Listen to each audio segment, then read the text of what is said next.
నేడు దేశవ్యాప్తంగా ఓపీ సేవలు నిలిచిపోనున్నాయి. కోల్కతాలో జూనియర్ డాక్టర్ అత్యాచార హత్యపై ఘటనపై దేశవ్యాప్తంగా నిరసనలు కొనసాగుతున్నాయి. నిందితుని కఠినంగా శిక్షించాలంటూ జూనియర్ డాక్టర్లు డిమాండ్ చేస్తున్నారు. దేశవ్యాప్తంగా ఆందోళన చేయడంతో ఓపీ సేవలు నిలిచిపోనున్నాయి.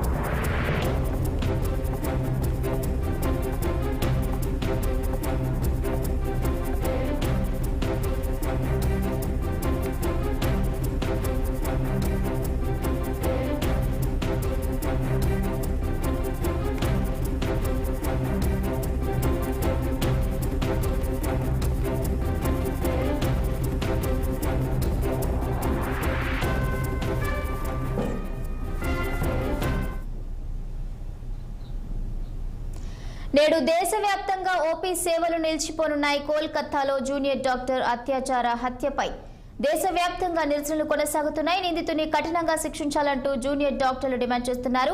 దేశవ్యాప్తంగా ఆందోళన చేయడంతో ఓపీ సేవలు నిలిచిపోనున్నాయి. ఇక దీనిపై మరింత సమాచారం మా ప్రతినిధి అశోక్ అందిస్తారు. అశోక్,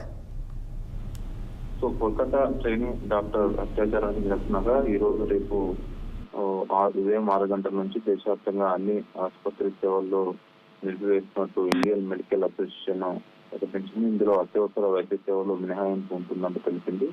అత్యవసర సేవలు అందించేందుకు క్యాజువాలిటీలు పనిచేస్తామంటూ అయితే ఇండియన్ మెడికల్ అసోసియేషన్ చేస్తుంది ఒక పట్టణంలో. సో ఏదైతే పశ్చిమ బెంగాల్ జూనియర్ డాక్టర్ అత్యాచార ఘటన దేశవ్యాప్తంగా చేస్తుంది. అక్కడి ప్రభుత్వాన్ని కూడా ఎదుర్కొన్న పెట్టే ప్రయత్నం చేస్తుంది. ఇటు కేంద్ర ప్రభుత్వం కూడా దీనిపైన స్పందించింది. సిబిఐ ఎంక్వైరీ కూడా నడుస్తుంది కాబట్టి కేసులో ప్రధానంగా ఇంతవరకు అరెస్ట్ చేశారు. ఇంకా ఇది గ్యాంగ్ రేప్ పాల్పడినట్టు ప్రచారం అనేది కొనసాగుతుంది. దీనిపైన ఇంకా ఇలాంటి ధృవీకరణ లేనప్పటికీ కానీ ఆమెకు ఆమెను ఎవరైతే రేప్ చేసి చంపేశారో సో వారిని పట్టుకోవాలంటూ డాక్టర్లు కానీ అటు మహిళలు కానీ పెద్ద ఎత్తున ఆందోళన చేస్తున్నారు. నిన్న కోల్కతాలోని ఆ మెడికల్ కాలేజ్ ఏదైతే ఘటన జరిగిందో ఆ మెడికల్ కాలేజ్ లోపలికి ఆర్జీ హాస్పిటల్ ముందు అర్ధరాత్రి నిన్న మహిళలు స్వాతంత్రం కోసం చేపట్టిన నిరసన కూడా ఉధృతంగా మారింది.